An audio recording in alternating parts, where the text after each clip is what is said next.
মাইনে এ মাসে আপনারা জানেন মুখ্যমন্ত্রী মমতা বন্দ্যোপাধ্যায় ক্ষমতায় আসার পর সমস্ত শিক্ষকের মাইনে 1 তারিখ হয়। সে 1 তারিখে মাইনেটা হয়ে গেছে, গত মাসের মাইনে। হ্যাঁ, গত মাসের মাইনে। তাহলে রায় বেরিয়েছে 7 তারিখ, আজকে 10 তারিখ। পোর্টাল, মাইনের পোর্টাল সম্ভবত খুলেছে এবং খুলেছে সম্ভবত ডিআই অফিস থেকে, তাদের নামও আছে আমি যতদূর জানি। আপনি আপনি যেটা জানেন আপনি জানেন, আমি এটা নিয়ে তো আমি কিছু বলতে পারি না। আপনার জানাকে আমি কি করে অস্বীকার করব? না, মাইনে তো আমি দেবো না, মাইনে তো আপনারা দেবেন। মাইনে সরকার দেবে। আর প্রথম কথা হচ্ছে যে কেউ কারো মাইনে দেয় না, আপনি জানেন। আপনি কি এখানে মাইনে পান? আপনি মাইনে নেন, আপনি মাইনে ডিজার্ভ করেন। মাইনে প্রত্যেকে যে কেউ কাউকে মাইনে দিতে পারে না। প্রত্যেকে নিজে মাইনে পায়, সে নিজের অধিকারে, সে নিজের যোগ্যতায় সে মাইনে পায়। আমি একদম এটা মনে করি না সরকার কাউকে মাইনে দেয় বলে সরকার তাকে অকুপাই করে ফেলেছে। তিনি তার যোগ্যতাতেই মাইনে পান। তো আবার আছে মাইনে, আবার সামনে 1 তারিখে। তাহলে এর মধ্যে আমরা ক্লারিফিকেশনে গেছি, রিভিউ পিটিশনে যাচ্ছি। তাহলে তার মধ্যে অনিশ্চয়তার মেঘটা কোথায় আছে আমি তো এটা ধরতে পারছি না মুখ্যমন্ত্রী বার্তা দেওয়ার পর। তার মানে আপনার বক্তব্য হচ্ছে যেহেতু আইনি প্রসেসটা আবার ওপেন হয়েছে বা আইনি প্রসেসটা যেহেতু চালু করে দিয়েছেন আপনারা, সেহেতু আপনারা মাইনে দিতে আপনাদের কোনো অসুবিধা নেই। তা কিছু চাকরিহারাদের এক অংশ বিশ্বাস করতে চাইছে না, আন্দোলন করতে চাইছে। সে আন্দোলন করার অধিকার তাদের আছে, তারা আন্দোলন করুন। কিন্তু তারা বড় অংশ আমায় জানিয়েছেন যে তারা মুখ্যমন্ত্রীর দেওয়া কথায় তার আস্থা রাখছেন। তার মানে রাজনৈতিক দলগুলি যেমন কতগুলি ভাগে বিভক্ত, এই চাকরিহারাদের মধ্যে 2 রকমের মতামত আছে।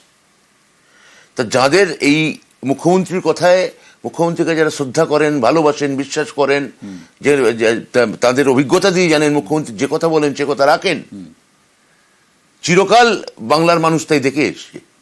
তা মুখ্যমন্ত্রী যেখানে বলেছেন যে আমি সর্বতভাবে আপনাদের পাশে আছি, সেটাকে কেউ বেঁকিয়ে চুরিয়ে ব্যঙ্গ করতে পারেন, রাজনৈতিক উদ্দেশ্য নিয়ে মিথ্যাচার করতে পারেন। তা এখানে অনিশ্চয়তার মেঘ কোথায় আছে আমি তো আপনাকে যুক্তি দিয়ে বলছি। আমরা ক্লারিফিকেশনে যাচ্ছি, রিভিউ পিটিশনে যাচ্ছি। তার মধ্যে কেউ এই ধরনের প্রশ্ন তুলে শিক্ষকদের বিভ্রান্ত করতে চেয়েছেন। আমি শিক্ষকদের বলবো আপনার মাধ্যমে যে আপনারা এই ধরনের বিভ্রান্তির শিকার হবেন না।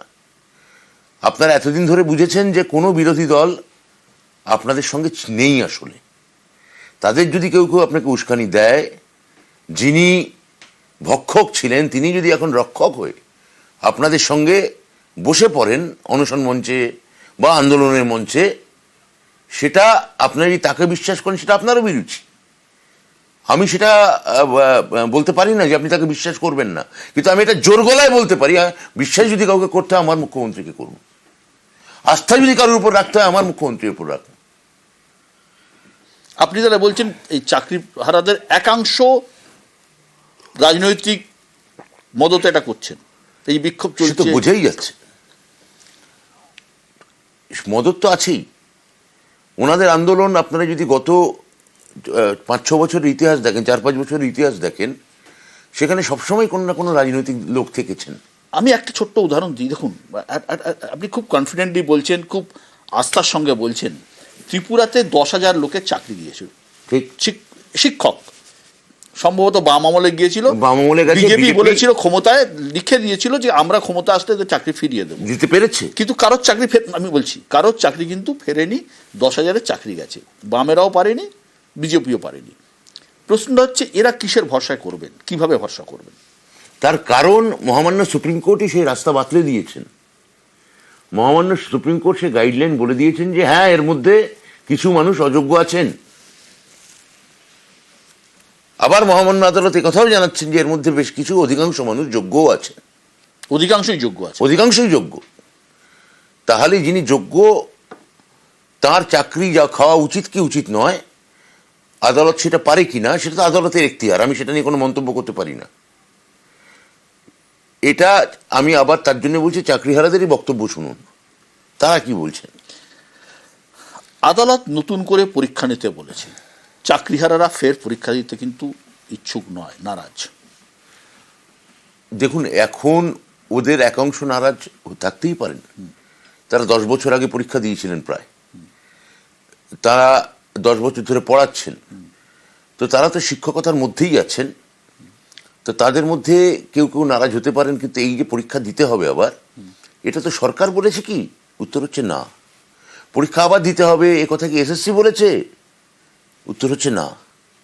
মধ্যশিক্ষা পর্ষদ কি বলেছে যে আবার পরীক্ষা দিতে হবে? মুখ্যমন্ত্রী বলেছেন? শিক্ষামন্ত্রী বলেছেন? বলেননি, বলেছে আদালত। তাহলে যে এটা নিয়ে যদি কোনো রাজনৈতিক কর্মসূচি বা আন্দোলনের বিষয় থাকে, বা তাদের যদি না বলার থাকে, তারা আমাদের কেন বা আপনাদের কেন না বলছেন আমি জানি না। আমার মনে হয় তারাও নিশ্চয়ই রিভিউ পিটিশন করছেন, তারাও নিশ্চয়ই নতুন করে মহামান্য আদালতের কাছে আবেদন রাখবেন, স্বনির্বন্ধ অনুরোধ রাখবেন। তা তারা সেটা আদালতের সঙ্গে নিশ্চয়ই কোনো একটা বোঝাপড়া করে নেবেন। কিন্তু ওরা যাই করুন না কেন, ওদের নিয়ে আমি খুব একটা ভাবছি না। মুখ্যমন্ত্রী বলে দিয়েছেন যে ওদের পাশে আছেন, তো আমরা সর্বতভাবে ওদের পাশে থাকবো। আইনি পথে আমরা প্রতিরক্ষা এবং কবচ দেব। আইনের বাইরে গিয়ে এটা আমরা করতে পারি না, সেটা কন্টেম্প্ট অফ কোর্ট হয়। তো যেটা যেটা যেটা আমরা ওদের জন্য ওনাদের জন্য করার দরকার সেটা আমরা করব। মানে আপনার কথা অনুযায়ী প্রতিশ্রুতি নাম্বার 1, চাকরি প্রত্যেকে থাকবে, আপনারা বলেছেন। 2, যোগ্যদের আমরা আশা রাখছি, যোগ্যদের সবার চাকরি। 1, হ্যাঁ। 2, তারা তাদের বেতন পাবেন। 3, যে যতদিন না এটা একটা ফয়সালা হচ্ছে, হ্যাঁ, যতদিন না ফয়সালা হচ্ছে তারা বেতনের ব্যবস্থা পাবেন, বেতন পাবেন। 3, তারা তাদের স্কুলগুলোতে বা যেখানে যেখানে পড়ান বা যেখানে অশিক্ষক কর্মচারী আছেন তাদের কাজে যোগ দিতেও আপনারা বলছেন যে আমার এই মুহূর্তে এমন কোনো কথা আমি বলতে পারি না মহামান্য আদালতের যা সীমানা লঙ্ঘন করে। এগুলো প্রত্যেকটা আপনার ব্যাখ্যাগুলো বেশ ইতিবাচক, আমি এটা বলতে পারি। প্রতিটি আপনি যে যে ব্যাখ্যা করলেন, আমার কথা থেকে যে যে পয়েন্টগুলো আপনি নিষ্কাশন করলেন, ইংরেজিতে যাকে বলে পয়েন্ট, হিন্দিতে যাকে বলে মুদ্রা, আর বাংলায় যাকে বলে সংখ্যা, এগুলো প্রত্যেকটা বেশ ইতিবাচক। এবং এই ইতিবাচকতা আমরা ওনাদের কাছে আগাগোড়া রাখতে চাই, এসএসসিও রাখতে চায়। কিছু মানুষ কাজে যোগ দিয়েছেন, কাজ করছেন, আবার অধিকাংশই কাজে যোগ দেননি। আমি এমন একটা কোনো কথা বললাম যেটা ওদেরই ভবিষ্যৎ অনিশ্চিত করলো, আদালত বলল যে লঙ্ঘন হয়েছে, সেটা আমি ওরা কন্টেম্প্ট অফ কোর্ট করতে পারেন, কারণ ওরা সাংবিধানিক পদে নেই। আমি তো করতে পারি না। মানে আপনি না বলে অনেক কিছু বলতে চাইছেন। আমাকে আইনি পরামর্শ, আমি বলেছি এক্ষেত্রে আইনি পরামর্শ বা আইনি পথের জন্য আমি খালি এটুকু আপনাকে বলতে পারি যে ওরা যাতে সুষ্ঠু ন্যায় এবং ওরা যাতে ঠিক অবস্থানে থাকতে পারে, যথাযথ মর্যাদা সম্পন্ন অবস্থানে থাকতে পারে, তার জন্য সুড়ঙ্গের শেষ অবধি যাবো, যতক্ষণ না আলো দেখা যাচ্ছে। রাজ্য